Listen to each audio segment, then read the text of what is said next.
అదేవిధంగా వైసీపీ మాజీ ఎమ్మెల్యే కాసు మహేష్ రెడ్డి వివాదాస్పద వ్యాఖ్యలపై కూటమి నేతలు తాచేపల్లి పోలీస్ స్టేషన్లో ఫిర్యాదు చేశారు. అధికారంలోకి రాగానే గొట్టెలతో వస్తామని కాసు మహేష్ రెడ్డి రెచ్చగొట్టే వ్యాఖ్యలు చేశారని వారు ఆరోపించారు. ఇక కాసు మహేష్ రెడ్డి రెచ్చగొట్టే వ్యాఖ్యలు చేయడం సమాజంలో అలజడులు సృష్టించేలా ఉన్నాయని ఆయనపై చట్టపరమైన చర్యలు తీసుకోవాలని కోరారు. అధిక సీఏ భాస్కర్ రావుకు వినతి పత్రాన్ని అందజేశారు టీడీపీ కార్యకర్తలు.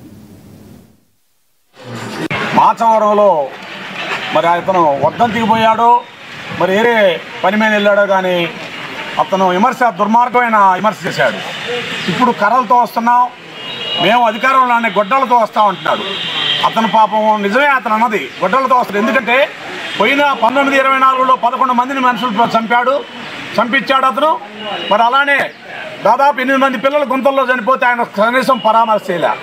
మరి అలా అతను ఒక మాజీ ఎమ్మెల్యే అండి, ఒక విద్యావంతుడే ఉండి కూడా దుర్మార్గమైన మాటలు మాట్లాడతాం, గొడ్డలతో వచ్చి ఎవరు నరకాలనో మరి ఎవరు నరుకుతున్నారో అర్థం కావట్లా.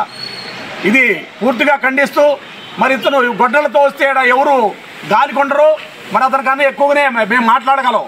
గొడ్డలు కర్రలు అంటే ఇతను ఒక లాయర్ డ్యూటీ చేశాడు. ఇతను మహేష్ రెడ్డి అనే వ్యక్తి, ఇతనికి మతి భ్రమించింది. రేపు గురజాల సీట్ ఇస్తారో నరసరాడు ఇస్తారో తెలియదు.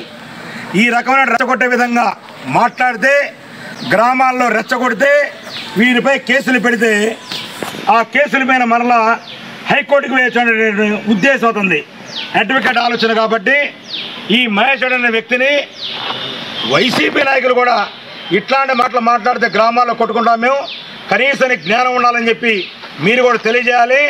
అలా తెలియజేయకపోతే